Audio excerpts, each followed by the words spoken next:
Hi Raiders fans, it's Jared Croker, Raider 284 here. You're listening to episode number 7 of the Bleeding Green podcast series.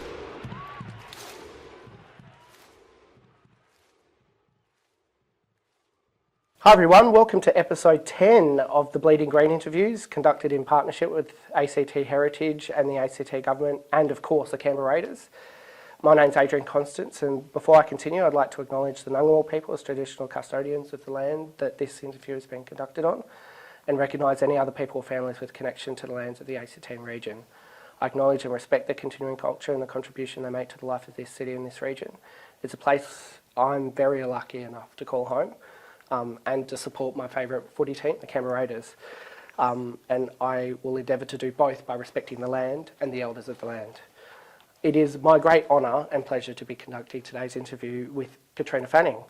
Katrina is a proud Wurundjeri woman who has lived and breathed rugby league for her whole life. Katrina represented Australia in the first ever women's rugby league test match in 1995, and her contribution to rugby league in the ACT region is prominent, with some Canberra region rugby league competitions named after her.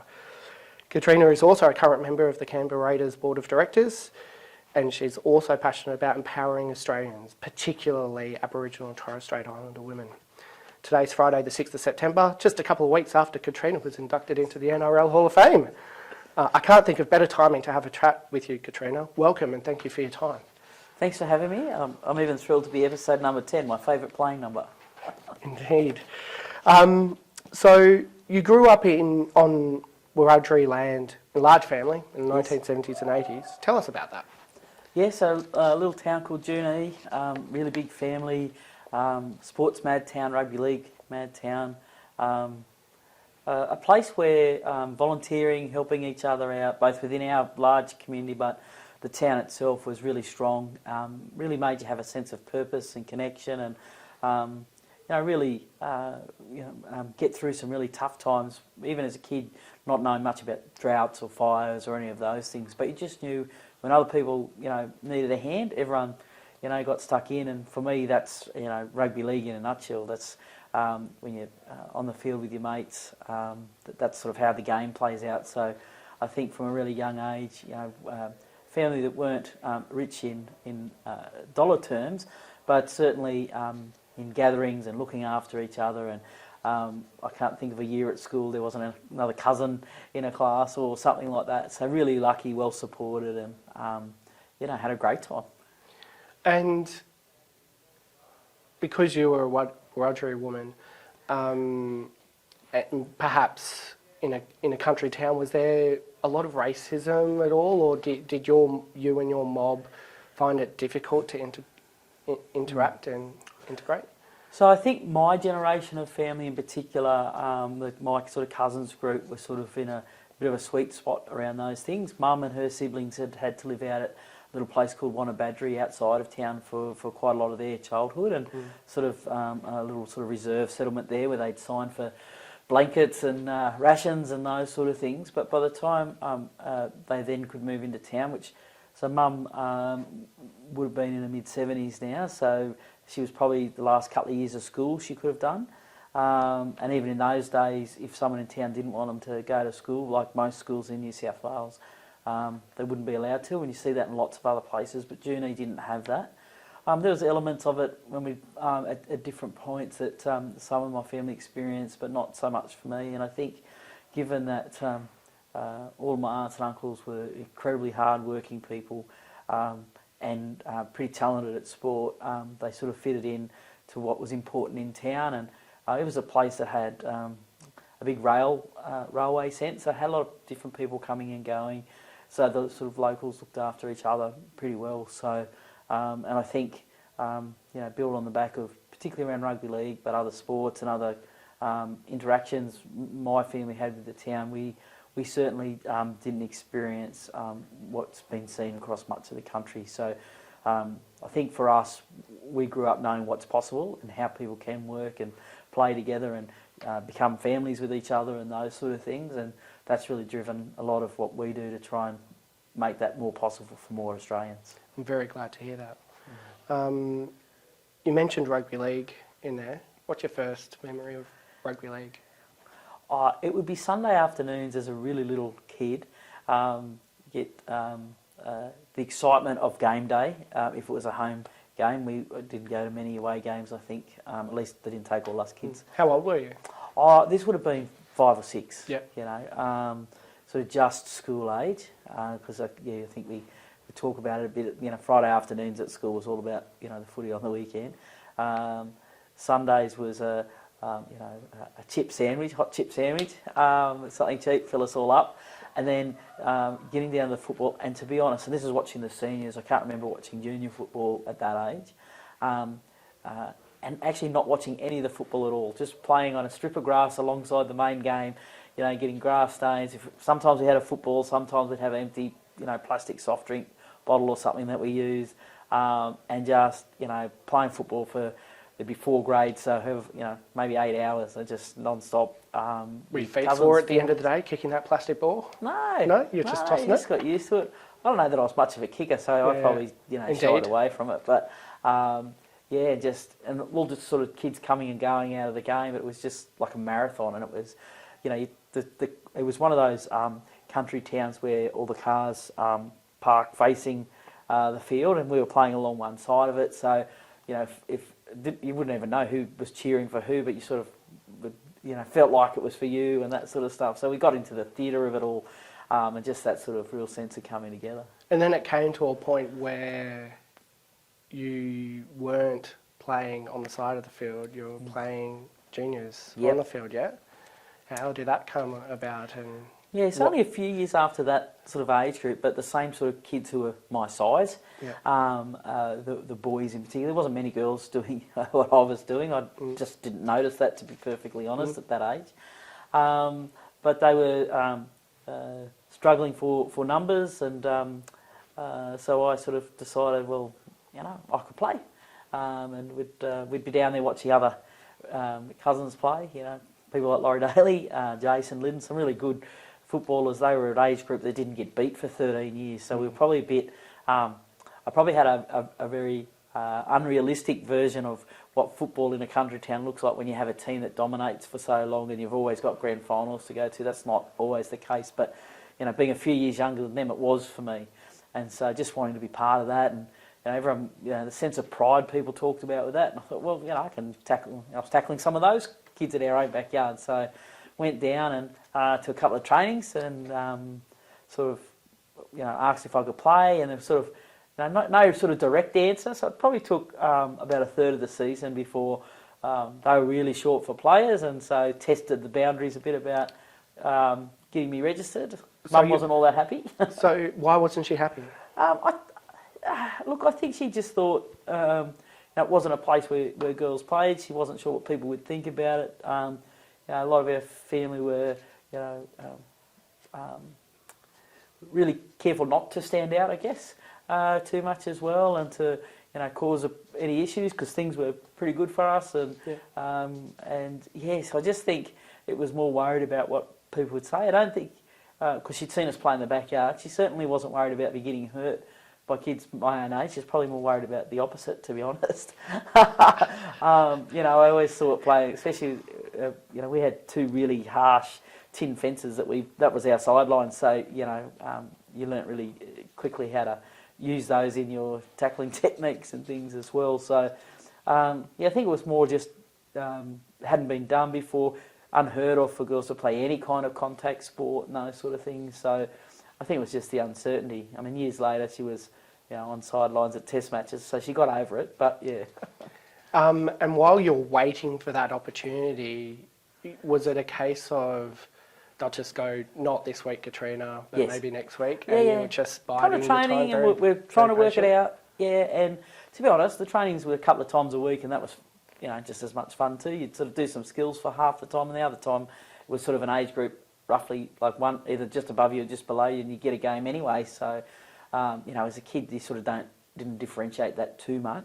And then the under-8s, you didn't travel a whole lot. By the next year, we'd sort of get the bus to the other locations. But in that first year, it was really, quite junior specific. And when you were playing on the field, was this perception of, there's a girl on the field with the rest of the boys, and how did that change, or if it changed, like how your family was perceived or how you were perceived? Look, I don't remember, and certainly not since family members sort of actually. I don't know that what Mum was worried about was realised in any big way. I think, especially at that age, a lot of the town thought it was great that I could, tackle the way I could tackle and those sort of things. I think most of it came during the games. So the boys on my team in that first year didn't really pass me the ball much and things. And I've talked to them about later, and I hadn't seen what they were copying from the other teams about, that you're so bad you need a girl to stick up for you type of, probably not. So it impacted your peers as well. And I didn't pick up on that. I just thought they were being mean to me, not passing me the ball. But they were trying to prove that, they were manly enough to play the game.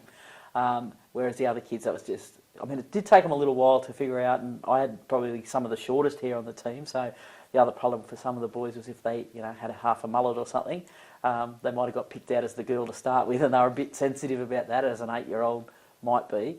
But by the second year, I think they'd sort of gotten over all of that, and we were winning some games, and I'd proven that if I was happy to tackle all day, then they were happy to pass me the ball. So, for the next few years, while I was allowed to play in the juniors, we got along great, and I think they ended up, being up. I think they learnt over that year a bit of a narrative to say back to the fellas to the other teams, and they were comfortable with it. And they these days, love talking to their kids, and unfortunately even grandkids now. Their pride in having been one of my teammates. So, that's pretty cool as well. Yeah, absolutely. You mentioned that while you could still play in juniors, it sounds like as you got older and towards your teens that it was much harder for you to play rugby league. Yeah. Oh, absolutely. So there's a hard cut-off at 12 for mixed, and at that stage there was no women's pathway. So they didn't say you can't play rugby league, you just can't play in boys' competitions. And look, I think in those days it was, the thought of a teenage girl, having that sort of linear line of when puberty starts is quite interesting looking back. But that's what, and I think that was sort of also the transition between sort of primary school age and high school age, and so the difference between boys and girls relationships perhaps at that age, or I'm not really sure there was much science behind it. But that was the end of playing contact rugby league for some time. Certainly still supported the Diesels and rugby league in general, but then started, it's a sort of country town where you play half a dozen sports anyway, just for something to do each night of the week. So what did you do? Soccer, hockey, basketball. Played netball for a little bit, but I was probably not so flash at that. I was a bit rough. Didn't like the sort of no contact type of too many rules. Yep. So we had a great group of people in town who were very good at hockey. In fact, Adam Cummins went on to play for the Kookaburras for a lot of years, so that was really strong at home. Soccer was really popular as a summer sport. We had this six-a-side comp, and the good thing about that as a 13 or 14-year-old, I was playing in the open women's, and so people who were quite good sports people, but obviously that bit older than me really pushed me along and that sort of stuff. So what was that like, playing with people who probably were twice your age at that point? I thought it was a great challenge. Junior's built on has so many people who play sport regularly, so it was pretty competitive, and divisions and all of that sort of stuff. But because of the size of the town, to have competitions like that, it wasn't unusual to have mixes of ages, and even having mixed basketball or mixed soccer competitions as well. So that wasn't necessarily new for the town, I guess, and because again, that sense of bringing people together in sport was a really easy way to do that, especially in the sort of better climate months. And so, I was just lucky to be in a place where that was just what you did, and you didn't just, and a lot of people were like this, so I sort of role modelled myself on them. But I'd get down to the basketball courts at 4 and maybe ref some games or help out in the canteen and play, and you'd be there for the whole period of time, and there was lots of people who did that, and I just really connected with that type of approach. Same as if I was going to hockey for the day, usually I'd have to go with another family. So I'd help with the Minky hockey first and have my games, and then support the A grade side. In fact, we had Arthur Summons' two daughters playing for Junee for some reason. So you got to see some really great, international athletes. So, the things that, when you sit down and piece this quilt together, you sort of think, wow, I was just really lucky to see all of these sort of role models along the way. And not because it was a program and on Thursday afternoon someone come and told you how you're going to plan your life, but it just sort of happened pretty organically. But, I was pretty lucky with that. And at some point, you moved away from Junee to Canberra. My understanding is that happened after you graduated from high school. That's right. Yeah. What was the reason for the move? Well, Junee's a tiny town, and so my year 12 was, I think, 17 people finished year 12 in my year. That was still at a time where finishing year 10, especially for people who might want to do a trade or those sort of things, was still a pretty normal thing to do. But there's one supermarket, there's one bank, there's not many jobs, and probably for me, some things in family relationships, some things about not knowing what I wanted to be when I grew up. And Canberra, I got early acceptance to UC. Didn't know what I wanted to do, so I sort of ticked one of the sports courses, and didn't sort of stick at that. But it was an easy way to sort of go and see something else. And the big choices for me were sort of Wagga or Canberra. Everything else was a bit too big for me, to be honest, and too far away from home. Canberra's only a couple of hours away from home. So, in 91, I headed over to the big smoke to Canberra. And how difficult was that transition? Look, I was really confident in my little town. Still a little, wasn't overly keen on public speaking or those sort of things, but that first couple of years really showed me how shy I was at that stage, at least. And I'd get on a bus and realise I was going the wrong way and didn't want to be embarrassed. I'd just stay on it till it came all the way back. So, getting on at Uni of Canberra at Bruce to go to Belconnen and going via Tuggeranong was a pretty big round trip in those days. But rather than embarrass myself or something, I just would do that. Or uni courses, I like to be early to things, and so I'd sit right in the middle so people wouldn't have to climb over me and those sort of things, and then realise I was in the wrong class or something. And again, didn't want to be embarrassed, so just sit there till the end of class and leave. So it was, having dinner by yourself, not with 20 or 30 people, at least a few times a week. Living on residences where there's 40 people on the floor, but no one does anything together, was really hard.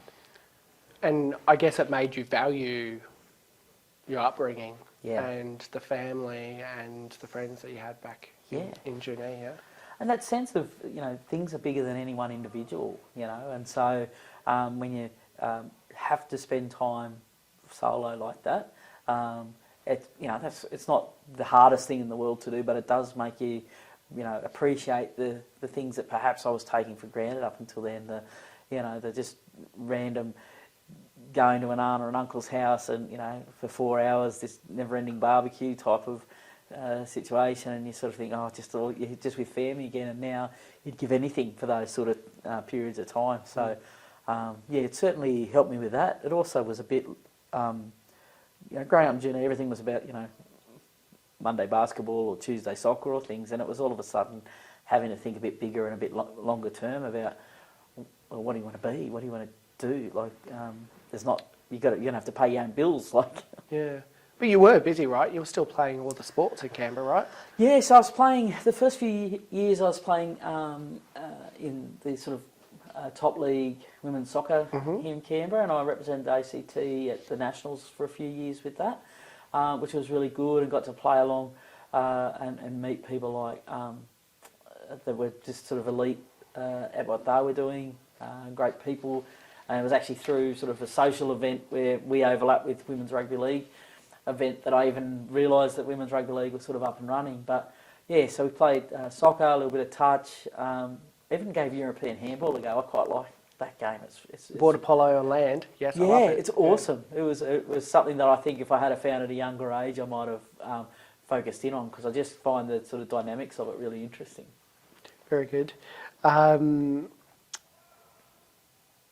it's about this time that you started to contribute off the field, like you were a manager for the Under-17 ACT Women's Association soccer rep squad. Why did you want to help out? Why is it important to have administrators in the grassroots level, regardless of what sport it is? Yeah, look, there's a couple of things. Like, whilst a big family and things, there was this, all families have complexities and those sort of things. And I think I focused at a young age about wanting to be able to have the opportunity to make decisions for myself.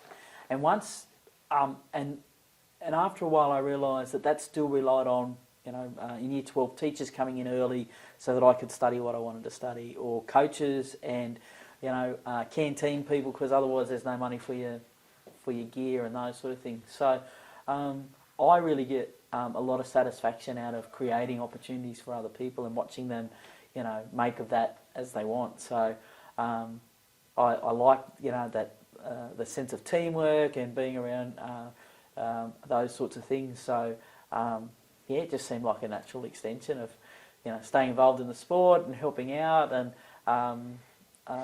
it turned out administration and project management and those sort of things are things I like doing and can do pretty well. So sort of just brought things together, and some of those projects sort of helped shape the ideas of what I might do next. Even though you're very good at those things, I think that ultimately your passion was rugby league and playing rugby league. Oh yeah, right? Absolutely. So you look at that smile. You eventually found rugby league in Canberra? Yep, 1995. For Tuggeranong? Yeah, the Valley Dragons. Wow. You've done your homework. I try my best. Tell us about your first experiences of rugby league in Canberra. So the first game actually was we had Graham Willard and some others sort of involved, and we went down. And Tuggeranong was a really well-established team, but there was a little bit of overlap between people I knew from soccer and people in that team. So that's why I started with them. I've never learnt to drive, so one of the players was also, my side of town and could get me to training, so that was a big incentive as well. Yeah. But they were a team really well established, the Rom Emanuels and Becky Wisners and of the sort of teams, Vanessa Willard, so they were winning with or without me. So it was almost a little harder because I didn't feel like my contribution was going to make too much of a difference. They'd sort of won multiple premierships and those sort of things. So well organised, good volunteers, and some of the best players Canberra had. But it was just a little tricky for me to find my feet. And the comp was small at that stage, so a couple of us and I only played the one season with them. And then a few of us broke off and started a club on the north side out of that used to be called Sales, I think, at the time. So yeah, but it was fun. It was great to be in a competition. We got to go. We played. I think the first rep trial I played was at Mittagong against Illawarra, who'd been unbeaten for years. That had the Tasha Gales and Nat Dwyers and those sort of players in it. But that was good fun as well. And by the June, I'm in Taree playing at the National Championships. And was the dynamic different because that was really the first time you'd really been able to play rugby league with girls or other women? Yeah, absolutely. So that was a really good test, and some of them, I think, Lou Ferris and a couple of those girls who were also, the Jillaroo system had started the year before, and so they were, iconic, and playing both to sort of keep their fitness and those sort of things up. So, it was really exciting just to give it a go, and I guess to see if, under 8s to open women's is a big jump, right? So is my memories of being able to play accurate or, a little bit glossed up? Can I still catch the ball and charge with it? Will I tackle anybody? Yeah, absolutely. But you were good enough, right? You represented the ACT in the Australian Regional Champs in 95? Yeah. Yeah. A funny story on the way to the championships. Please tell me that. So I mentioned how Mum wasn't really sure about me playing, so I hadn't told her that I'd found an open women's tackle competition. And as most good ACT sporting teams do on their bus trips, they stop at Goulburn McDonald's. Mm-hmm. unfortunately for me, Mum and the rest of my family were on the way back from Sydney with one of my brothers who'd been at a tournament, and they also stopped in at Goulburn McDonald's at exactly the same time. And, Mum could see we were in ACT. She just assumed it was soccer. She just didn't look at it all that closely until she picked up that one of the girls was talking about rugby league, and all she had to say was, because away from the field, I'm probably the biggest sook in the room, very emotional, sort of wear my heart on my sleeve sort of person, and the only, it wasn't don't play or anything. It was like, are you going to be able to tackle anyone? And the girls I'd been playing with were just astonished that that's what my mum thought, because that was one of my strengths in playing. So yeah, it was quite funny that Mum was standing in the middle of McDonald's going, well, are you on the wing? Because I'm not sure you can tackle anything. And the rest of my team are going, do you know her? So that was quite funny on our way to those long bus trips where you sort of get off the bus and got a couple of hours and then you're on the field playing. So by this point, you've crossed paths with Graham Willett. Yes. Graham was coach of the inaugural Australian Women's Rugby League team. Was it Graham that said to you that you'd be representing Australia? So it was sort of twofold. The championships themselves, on the presentation night, I actually had a quite bad concussion, so I don't remember much about how they named the team, but that was sort of a little bit more sort of MC-ish. But certainly when we were in Lidcombe and after, that when they were naming the final team, they did ask individually people to go in, and it was Graham, I think Tracy Gaunt was the team manager, and someone else was in the room with us, and they just let us know, had you made the final cut out of the squad, and then if you'd be starting and, those sort of things. So yeah, he certainly was the first person to tell me that actually you'd be starting for the Jillaroos. And how did that make you feel? Yeah, I was overwhelmed. It was growing up in bush sport. I think some of those representative teams can feel like they're a long way away. So it wasn't something that I necessarily it was on my radar at all to play for Australia. I just like playing sport and even with the soccer sort of stuff, the sort of getting to go to a few nationals I always felt like a bit of a bonus. But yeah, there was a bit of an enormity about actually playing for Australia, and Tommy Rhodonicus gave us a fair rev up. Yeah, I'll get to him. Yeah, rev up in the lead up to that. But I actually had to ask him, could I just have a few more minutes before I went outside, because there's other people waiting to come in, and not all of them are going to be told that they're playing, and I wanted to sort of be respectful of them. And on the inside, this party's going on, but we had a squad of 20, 21, so there's 3 or 4 ladies that are about to be told they're not playing. There's another 4 that are being told that they're... Because we didn't have an established team, there wasn't someone who owned a jersey that you were trying to compete with, so it was a very different first conversation. So, but yeah, it's just... And then it was just took, probably a few hours for it to sink in and then sort of turn your mind to, what does that mean? I better make sure I play all right if they've given me this responsibility to be in the starting team. But the ACT had a fair few representatives in that Yes. first team, right? Like, if I'm not mistaken, Robin Miller. Yes, she was vice-captain. Becky Weisner. Yes. Renee McMahon. Yes. Romanilla Emanuel. Yeah. And Bronwyn Johnston. Yeah. Like, that's amazing that 6 out of the squad of 20-odd. And one girl from Wagga from the squad who didn't play with us, played with the country, but, sort of from this region.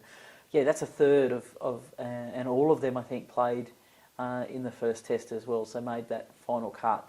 But I don't think people realised how strong it was here, how much effort people from here made to get Women's Rugby League going, what they'd done to even start people thinking about international games and things. So I think that number in that team's a fair reflection of where women's football was in Canberra at the time. What do you think was the catalyst for that high quality? You were saying that, people didn't really have much of an idea of how much effort went in. You have an inside knowledge to that. What was that? There was a really good combination. Some of those people were had come, like Robin Miller, had a cricket background but an elite athlete background. Renee McMahon was out of defence, so extremely fit and had a touch football background. So some of it was a combination of elite sports women who may be similar to me. This would have been what they played if they had the chance, but they didn't, and now the chance had come, and so we sort of got attracted to it. And then some others who were in the ACT team but not necessarily making the national team were people like, Graham's daughter. Graham played for North Sydney and only had daughters, so he went, well, if they want to play, I'll coach them. And these days that's a pretty normal thing for guys to to commit to, but for him, he was a bit of a pioneer with that approach as well. So I think they found the right combination of people who loved the game, who were good at, who had maintained a certain level of, physical ability and things in other sports, and also, just a really core group of people who kept creating opportunities. They used to run club championships here every year before there was a representative, and so, women's teams from all over the East Coast would come to play in those. So they established themselves as a bit of a centre for women's rugby league, and a place where opportunities in the game were available. So we get to that first test match against New Zealand. How did you prepare for that individually and as a team? Because I'm guessing you got 6 girls from over here. Yeah, so we had a camp at Narrabeen, so a guy called Keithy Holman, who had been a player, but at that stage I think he was running the New South Wales referees group. He also had a judo background, so they got Keithy in, and we did some stuff with him about tackling techniques and those sort of things. So some players were quite raw, and there was still some technique stuff to do, but most of it was about how do you get this team to gel when the Illawarra girls play a certain way and the Sydney girls played a certain way, and Canberra had their own style as well. So it was just a lot of the basics, and then the sort of famous session with, well, famous to me anyway, it was just it changed, it elevated to me how that the game was, the opportunity within the game was going to be real. If someone like Tommy would come down to a training session and speak to us exactly as I think he would have spoken to the blokes. He didn't tidy up his language for us. He didn't tidy up the level of violence that he expected in a game, and it was exactly how he played the game. And he made it really clear to us about when you pull on that jumper, that's what it means, and this is what you should be thinking about. And when you walk off the park, you'll feel good if you've done these sort of things. And for me, that was a really big moment of someone elite in the game, in the men's game, coming and giving attention and time and respect to this playing group, which hadn't happened in the women's game in any substantial way before. Then we sort of staying at the Lidcombe Hotel across the road, maybe 2-3 stars. So the preparation wasn't anywhere near what you see the women do now, but it was quite bonding. It was quite. We all knew that it was a really important thing to do. I don't think any of us knew. Or even were thinking sort of where we might get to 30 years down the track. We had not sighted in pictures or on TV the Kiwi team at all. So the first time both teams see each other is running out onto the field. That's incredible. Yeah. The ref blows the whistle to start the game. You, Katrina Fanning, a woman representing the lands of the Wiradjuri people and Australia in rugby league in Sydney. Quite the moment. Yeah, again, I still get goosebumps from it now. It's a really funny place too, Lidcombe. So the warm-up's like on this hill, and it was really quite bizarre. But so the nerves beforehand and anthem and all of those sort of things was like the reality. But to be honest, once the whistle went, it was football, and it was it was like the feeling of 4 grand finals at once or something like that, and it was all about. For me, playing sport, Mum and never had sort of a lot of money, but I never missed out on a sports trip. And what would normally happen with our family is, some people might contribute money, someone might buy the new shoes or things like that. And the reason I share that is because I always found then when I was in those sort of contests that were quite challenging, it might have been easy to sort of, give up on me and to say, oh, well, that's the best you can do. But when things got really tough, you actually just remembered them and how much they'd contributed when they didn't have something to contribute to. And so for me, there was that great feeling of being able to pay them back, that actually that jumper was as much about them as me. And so in that moment, it wasn't so much getting stuck on that, but that driving me, that, I wasn't out there on my own. My family, my ancestors, people who had... taken risks to get women to that sort of stage. I really drew on all of that for every effort in that game. What did your mum think? Yeah, she didn't make it to the first game. She got to the second game. Yeah, but by then, I mean, the news coverage of it was still sort of 3 lines just underneath the greyhound results. But yeah, that was a turning point because she could see people were taking the game seriously. It was an all women's event, and yeah, she made plenty of games and ended up with stealing a couple of jumpers off me and having them in the cupboard for a while as well. And your role in the game was not to be on the wing? No, it wasn't on the wing. It was right in the middle. Tackle. And she loved that, to be honest. Mum was a mad rugby league fan, and so that I was right in the middle. That I had a high work rate, a good offload. She loved it. New Zealand won that game, 18-14. Did you feel gutted? Yeah, I particularly felt gutted because their last try I felt responsible for. So they'd put a kick through on the last tackle. I'd run probably 30 metres, felt like 50 metres to fall on the ball, and got penalised for taking too long to play the ball. And they go on and score in the corner after that. And it was like, for a front rower, I put all that effort to get there, and just didn't, that last little bit of effort to get to my feet. So not only gutted that we'd lost the game, but that perhaps there was a little bit more I could have given that would have changed the result. The word pioneer comes to mind. After all, you would be later recognised as Jillaroo number 6.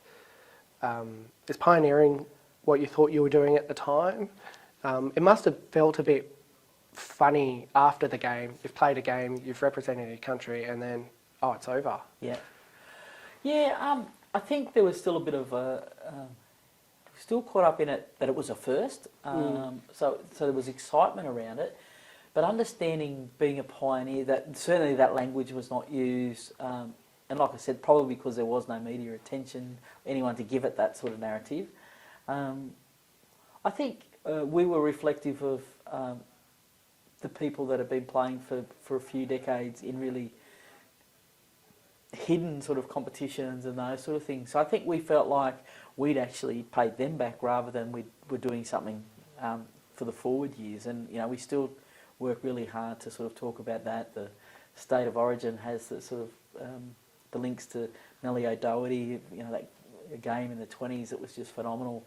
So I think I don't think we realised what we were pioneering. I think at the time we felt like we'd just been that last step to push through the glass ceiling of women, real genuine women's representative football. Because of course the Jillaroos precede any genuine State of Origin games as well. Absolutely. There were 2 games that year, 2 test series. The second one was in Canberra. Refereed by Canberra local Val Lawson, is my understanding, at Hawke Oval. What can you remember of that day? Your mum was there? Mum was there. You weren't on the wing. I was not on the wing. You were tackling, but I think you were able to prove that you could do something else that day. Score a try, maybe? Yeah. So I think it was actually in the pretty close to the sideline anyway. So the first face I saw was my mum's. She'd run the sideline. And I've sort of, realised I've got the ball down. I think, I've hit a bit of traffic and somehow got myself to the ground. But the first face I see, and my mum's a tiny lady. She was, there wasn't much of her, and I don't know how she got inside the fence, but she was there. She was not far from that old black and white corner post. So, yeah, that was pretty cool. Very good. But you lost that game too, Yeah. 14-6. But did you have many family and friends come to that because it's a little bit closer to home? Yeah, so a lot of people, a lot of friends from Canberra, a lot of the whole sort of playing group. Plenty of people from Canberra, plenty of my soccer mates. There's a family in particular called the Kings, and Sally Ann was there. And they helped me a lot with my soccer sort of stuff. They're long-term member holders at Raiders and that sort of stuff, and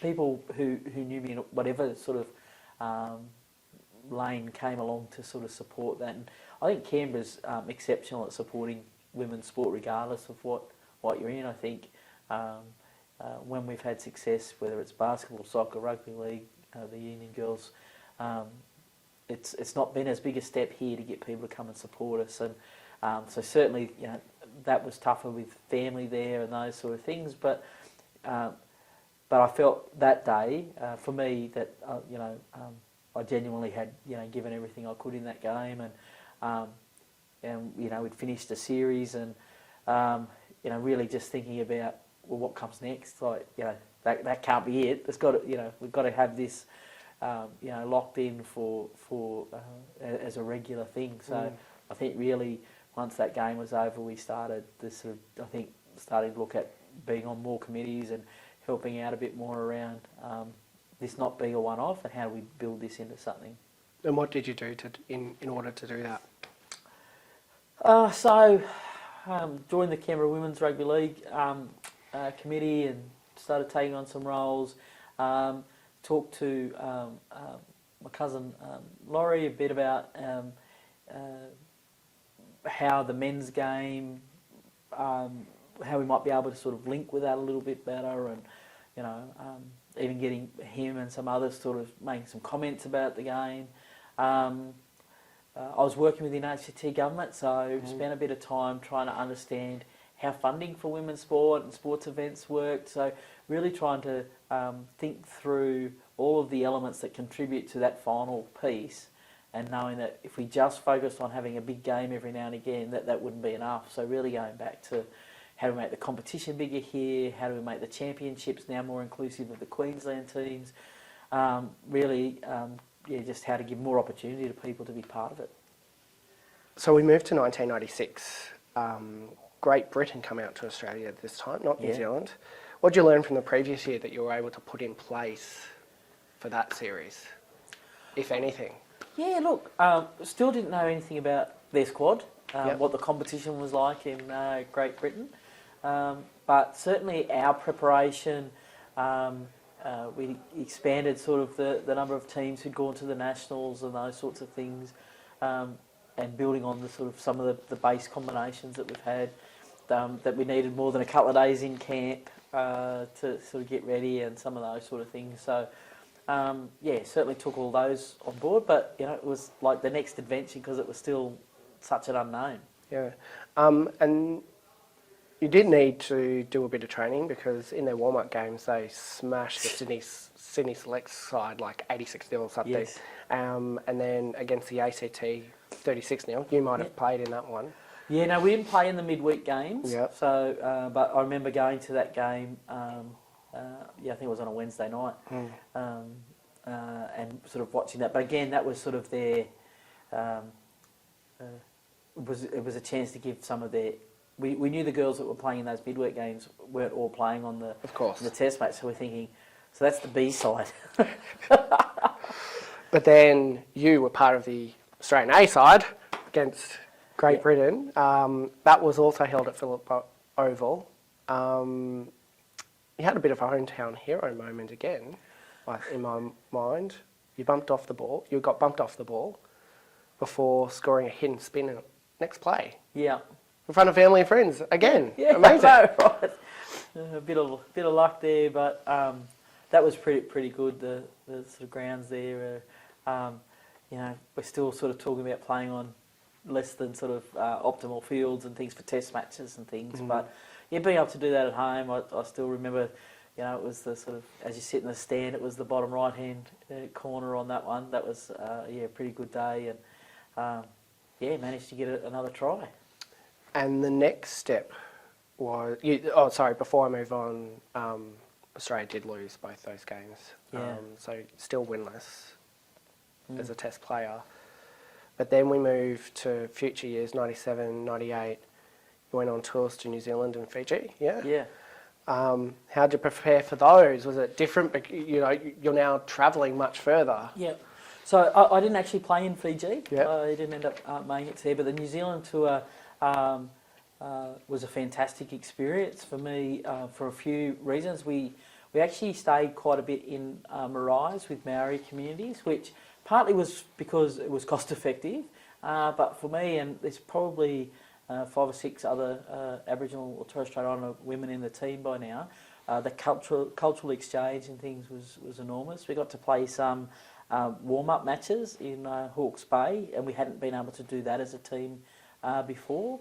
A bit similar to the Great Britain guys when they came out. So So that was quite good, and the crowds in New Zealand when we played in Wellington and then back in Auckland, we're talking about 10,000 people rather than a couple of thousand people. So, we've gone to a place where the game is elevated. They were broadcasting from the games nothing like what we see today, but it was a next level sort of experience about how serious the game was getting, but also what we needed to do. If that's sort of the standard in New Zealand, until we sort of took some of that on, we weren't going to be beating them. And assuming you needed support of family, employers, Yeah. to do that travel, it's a work holiday, but it's a fun holiday, but I guess you weren't being paid very much either, if anything. Oh no, we were paying to go. Most of these tours, the ones locally was probably a few $1,000s. You had to get yourself to the locations. When they were between Sydney and Canberra, we still didn't even stay in camp the whole week because we couldn't afford that. So you'd get yourself back and then bus it or a flight once we started getting into Brisbane and things. So I was lucky. Lots of people selling raffle tickets, some government support, and I was on a traineeship with the ACT government, and they'd set up a scheme leading up to the 2000 Olympics, but it hadn't specified that you needed to be playing an Olympic sport. So whilst it didn't contribute financially, it like directly paying for things, they covered my sort of time off and those sort of things. So it didn't cut into my own personal leave and those sort of things. So those sorts of things starting to support meant that I could be growing my career in the public service as well as playing, which also meant that I could afford playing a bit more. But that wouldn't have applied to all the women. No, I was team, right? unique. Yeah. So I was very unique in that. Most of the girls had there was actually quite a few posties, Australia Post workers. We had a couple of people in our like Squizzy Taylor, his coach here, and some others who that was work they could pick up shifts out of the season, but when they needed to be playing, they could do that. Many girls from pretty much all of my career for the big tours there'd always be people that had to quit their job, take leave without pay, take out loans. It's not many clubs were in a position to fund their players to any amount and that sort of stuff. So I think one year ASICS might have given us some boots, might have been about 99 or something, and everyone thought that was this just amazing, huge thing. But that's a huge step, right? That was a big step, yeah. But predominantly self-funded. The first World Cup was extremely expensive. The Australian dollar was terrible against the British pound, and girls. We didn't lose players to it, but it certainly set them back financially and their families back financially a really long way. The game was evolving. In 1999, Australia finally beat New Zealand in the Test match. Look at that smile. Sounds like you might remember something from that day. Yeah, we won. Yeah, you won. And then did a bit of drinkies afterwards, I suspect. Yeah. Well, actually, it was quite funny. We had the sort of afterward ceremony. I actually started on the bench in that game, but got player's player. Mm-hmm. And Wayne Portlock was our coach at the time, and. But by the time we got back to Parramatta, where our hotel was, everyone had sort of agreed to we were going out. I think I lasted one drink. I was that tired. I had sort of, all that tackling. Yeah, all the tackling. I didn't have the energy to go out and party. That was the real irony to it. But real sense of satisfaction. That Kiwi team, Louise Aviaki and a whole bunch of those players who were iconic and in their own Hall of Fame and have done amazing things in women's football. So for us to finally get that win after a long time and a core group of people still part of the team in that year. So that was pretty special out at Penrith. And then the following year, you mentioned in 2000 World Cup, the first World Cup, and yes, it was held in Chile, England. In the north of England. Yes, in November too. Yes. Played 4 games in 12 days. Australia didn't make the final, but what were your memories of that trip? It was very expensive, you said. It was expensive, but so all of the women's teams were put up in the same sports academy. So we were all in school dormitory type. So everyone was experiencing it the same way. The food was school cafeteria food, so some days you felt like you'd be better off drinking the water the vegetables were in, to be honest. and having never been overseas, so we flew something like Korean Air, which was they looked after us fine, but we went via Seoul. I think about an hour out of Seoul, I realised I could have listened to the movie in English. So smell the gum leaves type of thing. But the training paddocks were halfway up your leg in mud, and so just such different conditions. I think after one of the games, Teresa Anderson, one of our fullbacks at the time, ended up in one of those hypothermic blankets, those silver blankets that you see on people, because she was just so cold. The infrastructure was certainly not built for women and was very old. I remember at Castleford, there's no such thing as team showers, it's a team bath that you all got to jump in. So it was just quite confronting, a lot of those things that were a bit different. But again, we sort of got through it together. Like you said, that's a lot of games in a short period of time. It was still a great experience. In fact, my roommate on that trip's daughter now plays for Newcastle Knights, Shanice Parker. So her mum was my roommate at the first World Cup. So whenever she sees me, she always comes over and has a bit of a yarn. So it's nice to sort of see generational. Memories are made on trips like that, aren't they? Yeah, and her mum came out of Perth, so we had a couple of players that came out of the WA system that year. So we'd really, started to try and stretch things. But by doing that, the change all the time in that national team meant that you sort of were always a bit slower starting than most of the other teams. But yeah, well worth the trip. I'd never even thought about going overseas, so I thought going to New Zealand had been pretty cool, which it was, but this was a whole different experience.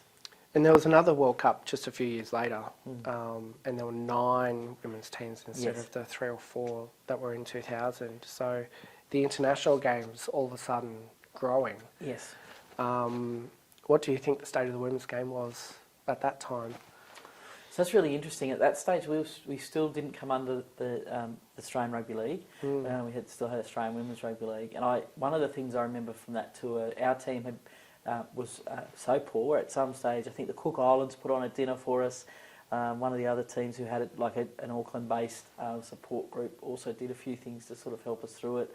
Tani Norris had a horrendous cut down her shin. The sort of supports that you would now have to look after some of those things still weren't there. But it was great having so many more teams. We were playing in bigger, better stadiums, much better coverage. The North Harbour, who was sort of hosting most of it as a big suburb of Auckland, there were street banners and there was actually a big proper sort of function afterwards, and so it was again New Zealand sort of leading the way a bit in elevating how it should be looked after and how it should be treated. You went on to play more than 20 Test matches for Australia. That's something to be extremely proud of. My understanding is your last Test was in 2004-ish? Yeah, around then.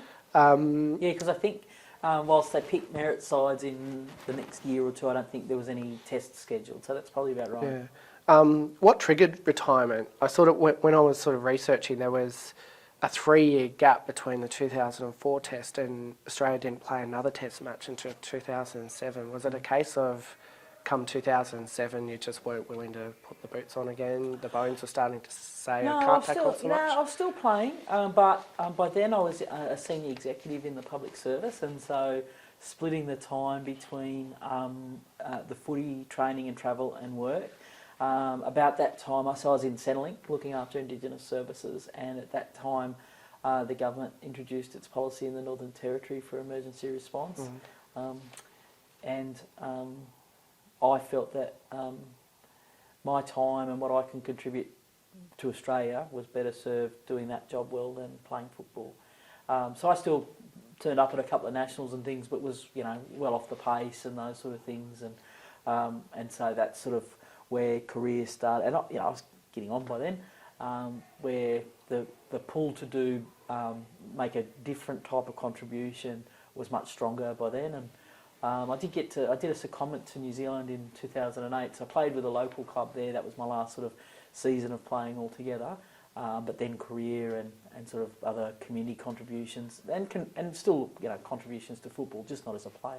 And there's a very, very long list of those community contributions, and and work life, and we'll shift focus towards that sort of thing now. Off the field, you're incredibly busy, tirelessly, passionately supporting or advocating on behalf of the community. How important was it to you to make a difference in the Indigenous community in the roles you worked in government, especially when you worked at Aboriginal hostels? Yeah, so each of those sort of public service roles predominantly were in service delivery and for Aboriginal and Torres Strait Islander people. So Mum and my aunties, always used to have sayings about this. There's always someone worse off than us, or even when we're all sitting there going, we've got no food here, how's there someone worse off than us? But they knew what things looked like for other relatives of theirs who, had been, had kids removed or weren't able to get work, or they sort of just understood that stuff in a way that we were protected from as young people. But coming into the workforce, and particularly when I started doing national sort of programs, realising, how poor outcomes were being delivered to some of the most vulnerable people in Australia. That just doesn't sit right with me. I was a kid, and if people, as a kid, if one aunt knew we didn't have any food at home, that's where our barbecues came from. It wasn't actually because we were being social all the time. It was looking after each other, making sure, at least people had food in their belly and somewhere safe to sleep. And once I got a bit older and started to understand that that's actually what they were doing, it wasn't some just fun party calendar that we were following. That really led me to sort of look at things differently and find places where that disparity was large, and just try and make a contribution to it. I know that Aboriginal people love their kids as much as other Australians love their kids. So why are these outcomes so different? So yeah, really just started to focus on that, and just had a bit of a knack for, again, leaning on everything I've learnt from sports about bringing people together, playing to people's strengths, setting sort of a common goal. That's really all that work is, and letting people sort of make a difference with that one focus, so that people can make genuine decisions that affect their own lives and not do it for them. Yeah. But you're still heavily involved in rugby league, right? For a while you were playing for the Boomanella Raiders as captain coach. You coach juniors, you hold executive positions in Australian Women's Rugby League, Canberra Women's Rugby League, like the list goes on. Why did you still want to be involved with rugby league at that point?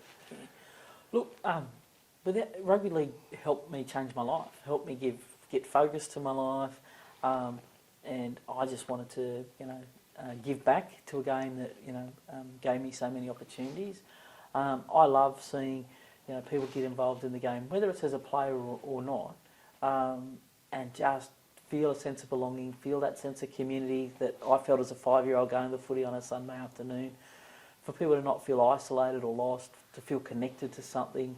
I worry watching how much of people's lives play out online now that they miss out on those things, and they miss out on understanding that actually volunteering isn't about how much you give away.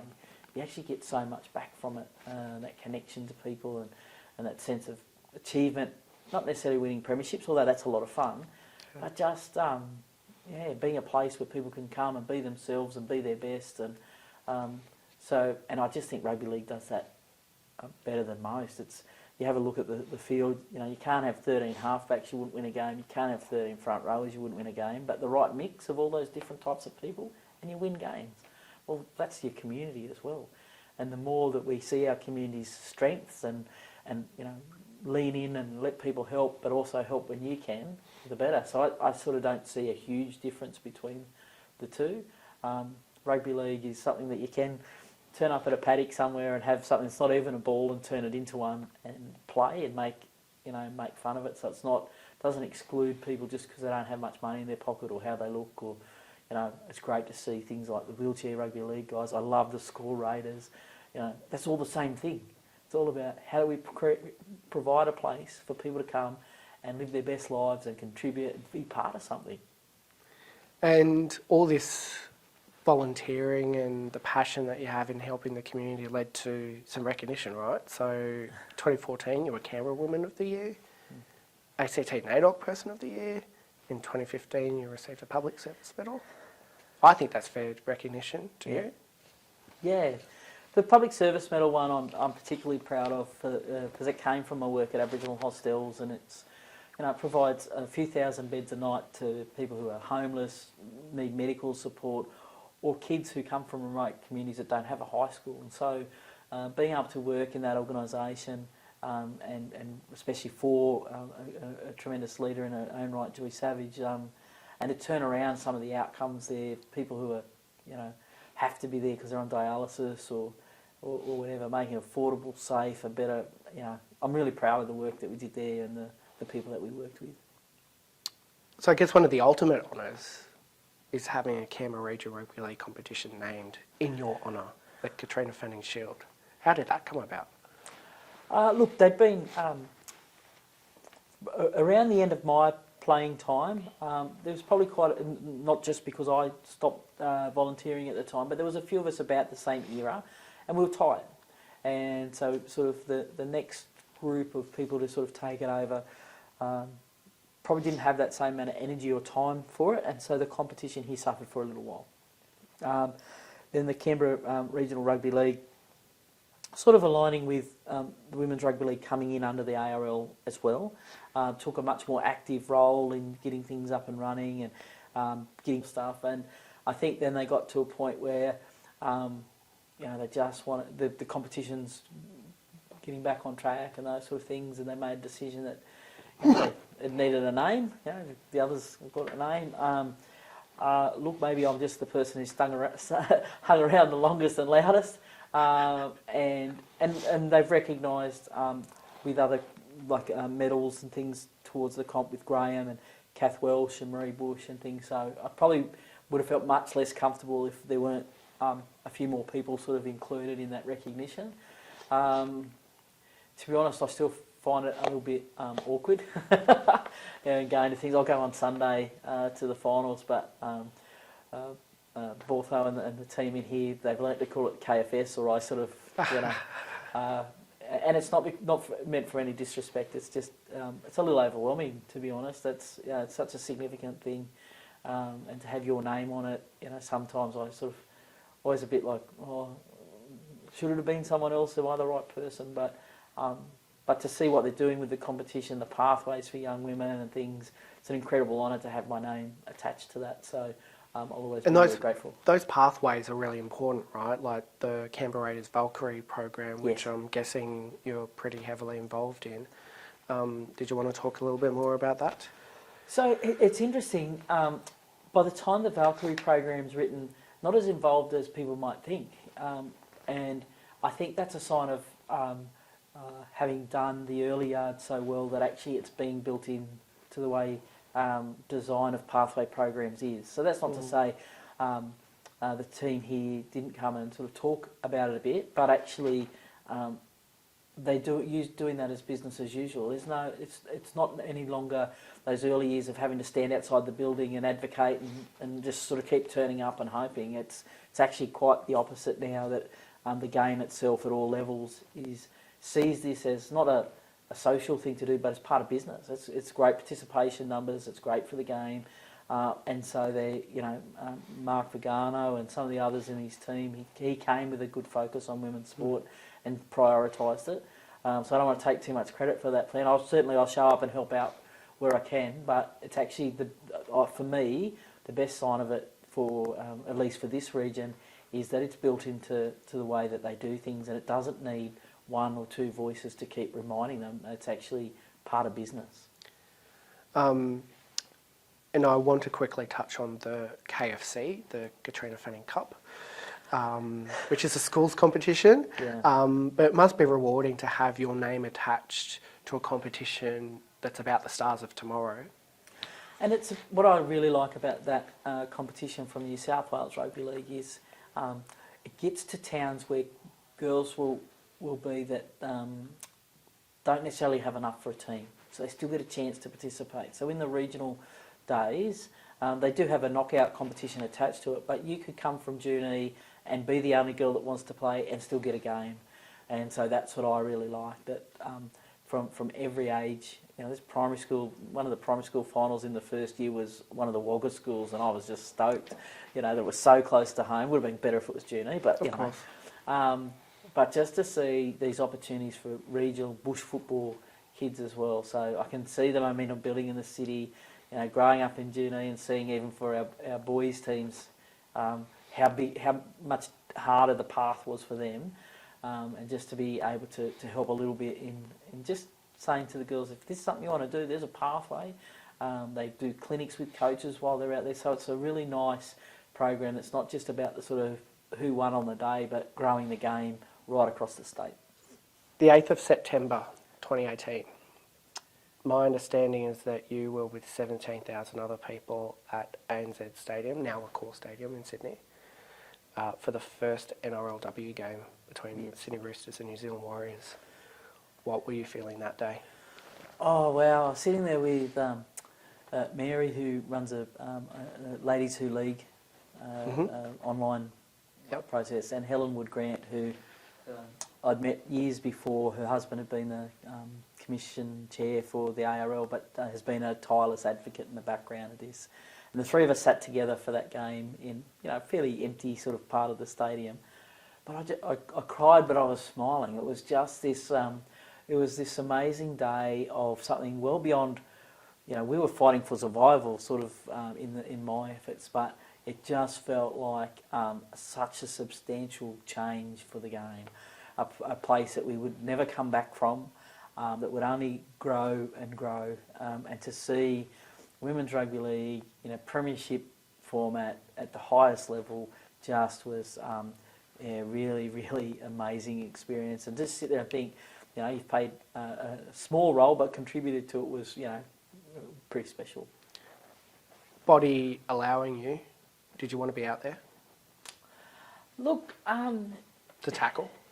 Look, it would be fun to play in that, but the game's changed and the demands of it are different. And I just, I think for my nature, the thing that I like, that I've contributed most to the game, is in the era that I did it and the way that I would go about things. You know, would I be, you know, an elite player in today's game, or would I be doing a different role? Because the thing for me is that building the sense of community and bringing people along.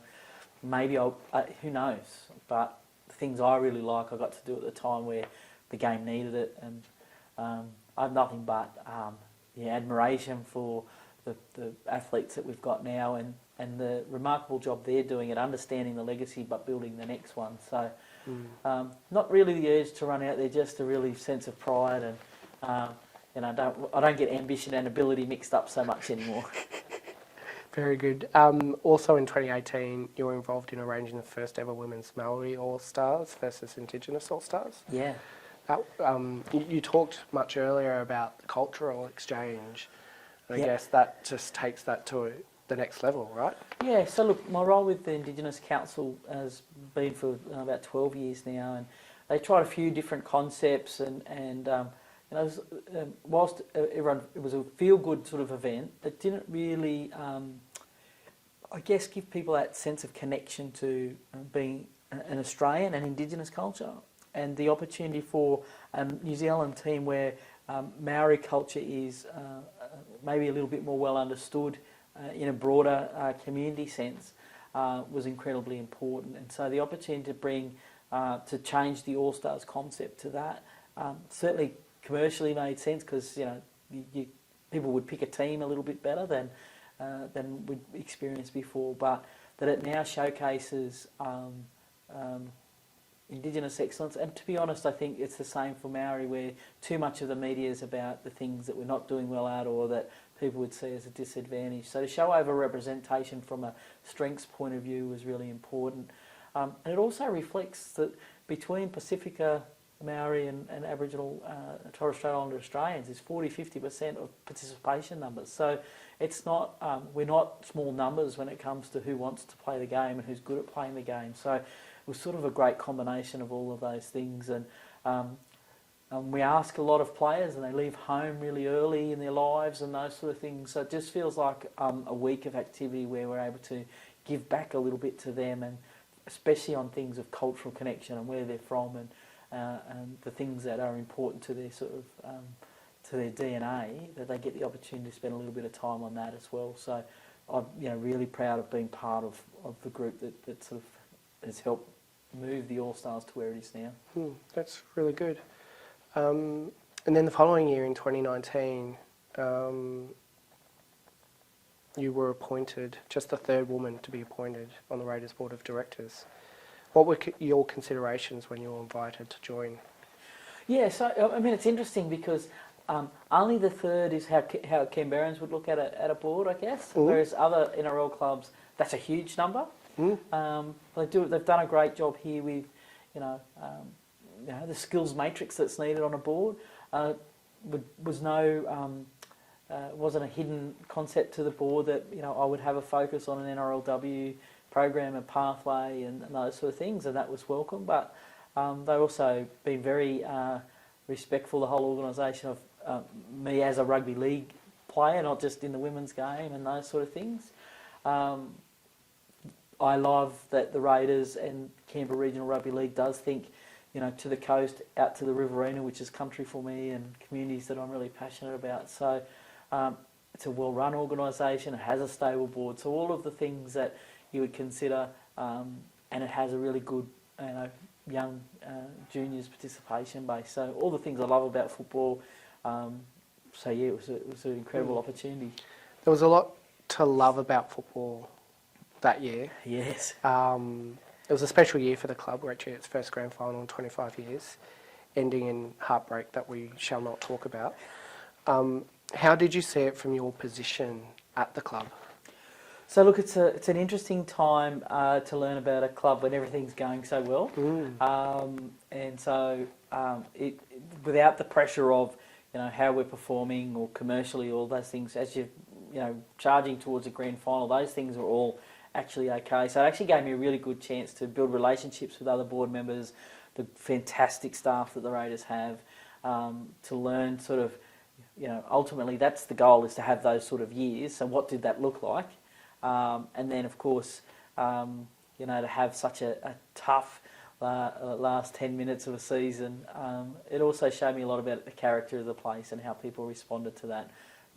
How staunchly proud we are of the club, defensive of how we get treated, but also, that the humility and all of the characteristics that you'd want to see in a group of people that you work with shone through. So whilst a difficult night, it just emphasised to me that this is exactly the club that I want to invest my time in. Very good. And then in 2020, the year after, you won the 2020 ACT Australian of the Year. That seemed to come out of the blue, do you think? Yeah, look, I think it was a combination of some other community things that we've been doing at the time in closing the gap and trying to get government to think about working with community groups differently and those sort of things. But certainly an award like that is not something that you've got on your checklist that you've got to achieve or anything like that. So it was certainly out of the blue, and some of the people that I got to spend time with in that period of time. But it was at a really awkward time, right? The summer before those Australian of the Years was all of the bad bushfires on the south coast and those sort of things, and really bad smoke here in Canberra. So leading into the awards, even some of the events were really impacted by that. Only a few weeks later, COVID raises its head. So it was a really challenging year for all of Australia, for the globe, really. And so to be put in roles where you're trying to sort of talking to people and inspire people was really quite challenging, because everyone was just trying to get through every day. But as far as when I found out about it, was also probably the first time where I really sat and thought about an award. They're not things that I sort of chase, to be honest, but the significance of this one meant that I actually sat down and thought through all of the people who made some contribution along the way, that helped me stay on the right path, that encouraged me, that inspired me. And so it was a good opportunity for me, and I reached out to many of those, some school teachers, some families, some coaches, some teammates, work colleagues. I spent the year catching up with lots of people and celebrating it with them, and taking the time when we caught up to talk about the difference they'd made in my life. So whilst sort of the spotlight of the awards can look like something over here, I really used it as an opportunity to check in with people who mean a lot to me, but you get so busy and disconnected. And so I sort of turned it around a little bit, and that made that year really, when we could catch up, a lot of fun. But not only you were doing that, but I'm guessing you were trying to push the Raiders agenda for an NRLW team during that time, yeah? So that's an interesting question, because even in signing up for the board, there was a genuine commitment that's what the Raiders are going to do.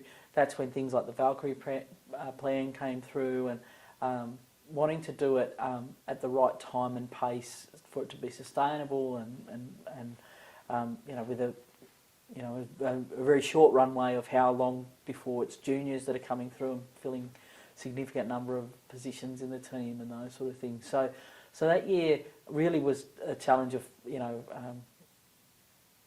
will rugby league get back on the field? So there was a lot of distraction from things that might happen a few years down the track. There was certainly no talk of expansion of teams and things at those stages. But I think there was lots of good conversations about, for us to take the field in the NRLW, what needs to be true, and then stepping back, how do we get to that from where we are today? And what needed to be true? So we needed to test the level of sort of government and sponsorship support to make it viable. We needed to have a look at our participation numbers and how did we get particularly that sort of 13, 15 age group thriving. Better understanding what clubs who had to relocate a lot of players, because we knew that would be the case for us in the first few years. So it was a lot of what's all of the elements of this. How do we attract some of the best players to come here? The Samaima Taufas of the world, the Zahara Temras, because that was a bit unknown. And in the men's space, there's sort of, I think, you have a false narrative about whether this is a place that good players want to come. I think it's a hidden gem, and most players who come down here and realise they don't spend 3 hours in traffic every day, that sort of stuff, really love the place. So it just gave us time to think through not only what needs to be true there, but how do we make that then a Raiders team. Things like the infrastructure. This new headquarters opened in that same year, in 2020, and it was always envisaged to have the women's team once here, based out of here, and those sort of things, which isn't the case in every club. A few things that have been modified from season 1 to season 2 that we learnt, but substantively the things that we thought we wanted to have in place, the respect that we wanted to play to the team, we've delivered on, and hopefully the players are enjoying that experience, and I think we're really proud of the efforts that they're putting in. But there came a moment when it was announced that the NRLW team would be starting in 2023. So we had a moment just before that when the Women's State of Origin game got announced to be here. So that was the year before, and gave us a chance for both Origin teams. We sort of open arms, come and see through this centre and different things. And then the licence announcement was pretty special. And I know we approached the sort of planning of these things conservatively, like what sort of sponsorship, for example, could we expect. And we're blown away by sponsors, by fan engagements, by even the local media. I remember Donny Ferner making some jokes about if we were just doing a normal press conference on a Wednesday, we get so many journos. If we say it's about the NRLW, the place is full. So that before we'd even signed a player, signed a coach, but just the announcement of another Raiders team was so well received across every corner of the Raiders family. That was what I was really, really happy about. And how was that first year of, that first off-season? I'm guessing you might not have had a heavy-handed role in that, but maybe perhaps as a mentor? So, especially being a board member, I'm very mindful to not sort of overstep. We've got a fantastic staff looking after. Darren's a great coach. We've got people like Lisa Fiola, for goodness sake. So, we've got good mentors in place as well. I think in the early days of signings and sort of thinking about things, I like to think Darren and I have a couple of good yarns, which is more about him talking through his concepts to sort of in a safe space and for him to settle ideas, but certainly not. I try really hard to not sort of be trying to step out of my lane. But I certainly, the team, the staff know that, I turn up and so I call them, it's probably not great language, but they're, number one stalker. I'm at most things. You've seen me at, even on captain's runs and things. If I can fit it into my other schedule, I'm there, but in a very gentle, subtle way. The players are the players, the staff are the staff, and they're the ones doing all of the hard work. But I'm, more than happy to be there and offer some help when that's appropriate. And no doubt you were there at Jillaroo Stadium for the first home game in round 2 against the Roosters. Yes. When they ran out in front of more than 8,000 people. I was lucky enough to be one of them. Another emotional moment for you? Look, we just got past the sort of first home game of the Raiders men for a crowd, so that was great. It was good because it was in Canberra, and so that was great. And getting the win, Lisa, Fiona, and I were in the tunnel. I'm sure I was ugly crying, but it was just so exciting. But on top of that, then there was a men's game, and after that we had a women's signing session. And after an hour and a half, we had to say to the people still lined up around the stadium that we'd have to do a session another time. That that the girls had been there long enough, but there was still that many people wanting to meet them, wanting to get signatures from them, all with young kids, boys and girls, which is incredibly important because this isn't just about pathways for girls to play football, but it's an opportunity to change how the community looks at things. I confess that I was in that line to. It was long, right? To get it signed, and I was halfway, and yes, it was long. But when I, got to the table where the girls were, and I'm like, I was telling them the line was, another 200-300 metres. They were stunned. They couldn't believe it. But it just goes to show how much this city and community embraces rugby league and women's rugby league. Yeah, look, I think the club did a great job in promoting players in a staggered way, so people could get to know different people over time. The staff here themselves, every time there was an announcement, they updated their posters. So by the time the girls got here on day one, every staff member knew their face, their name, a little bit about them. I know that blew the girls away. But even when we're walking around town, before they'd even played a game, if they were in their Raiders gear, the amount of people that come up to them and say hi and welcome to Canberra and all those sort of things, I think they were really surprised at how deep, I guess, that support was before they'd even kicked a footy. Last year, the Raiders Foundation established another KFS, the Katrina Fanning Scholarship Program. Why is it important to provide that assistance to female players? Look, especially for younger players, we want to make sure that they give everything that they can to rugby league, but not at the price of their own education and development for broader things in life.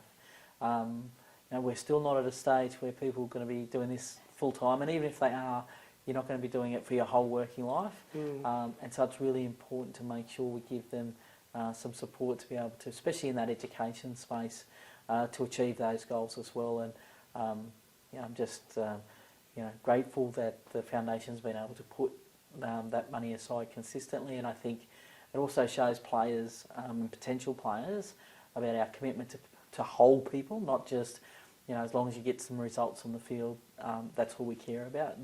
And the two recipients so far are fantastic athletes, but are doing really, really well in their studies. And we just want to make sure people know that we're committed to that, and we think they should be committed to that as well, so that they're building across lots of different avenues. Because football, at least playing wise, isn't forever, and we want you to still have choices in your life. And right at the very top, I said that it'd only been a couple of weeks since you were inducted into the NRL Hall of Fame. That would have been quite the experience. Yeah, look, Graham Mannersley gave me a call, and I didn't get his call to start with, and I had no idea about women being included in the Hall of Fame. at that stage, let alone if I was possibly one of those people. Yeah. That wasn't even a thought. I think you're a good chance of being one of those people, just saying. But so if it was Graham, I thought, oh, what's some player done? Or I was thinking it's going to be one of those tough calls. So I gave it a half an hour so I had space for it. But it was quite overwhelming just to think it's probably the last place where recognition for women as players in the award system or in programs and those sort of things didn't exist. So to do that with 5 other women who really were part of the same early era as me, understood the same struggles, have all spent the last few decades since that first Test match period contributing to the game and giving back, and to be able to sit together and experience that together was pretty cool. Being in a room where you feel like, oh look, there's so and so, and then realising that you're one of those tables was a little bit overwhelming, but very privileged to be part of that. But more importantly, so that the women who contribute to the game, the female players, understand that the legacies they leave are just as important, and they'll be recognised forever. And speaking of legacies, my last question. In researching you, there was a quote that you gave somewhere that I want to give to you. You said it in 2017. The most important conversation you will have every day is the one you will have with yourself, by yourself, for yourself. About yourself. Yes. Yeah. And that's right. It's I think even more so with sort of the social media side of things and stuff. We can get caught up in what other people think about us, people's judgment of us and those sort of things. But if you know what's important to you, if you can have an honest conversation about when you do that well and when you don't, because there's plenty of those days, I think that just helps keep you grounded and focused on the things that really matter.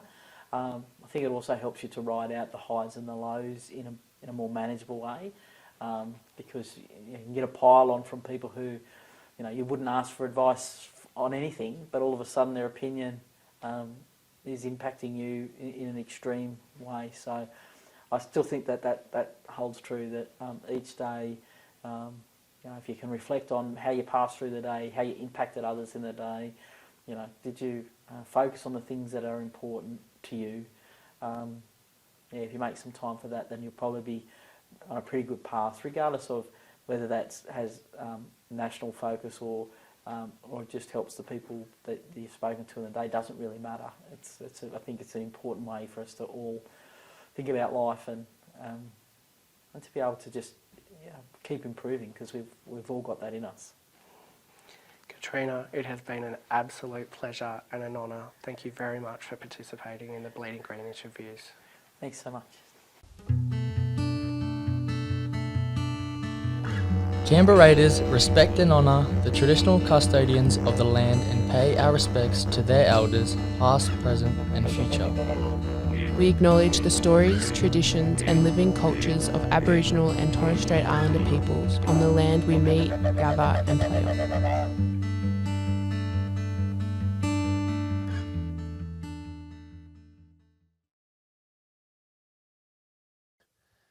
This project was supported with funding made available by the ACT Government under the ACT Heritage Grants Program.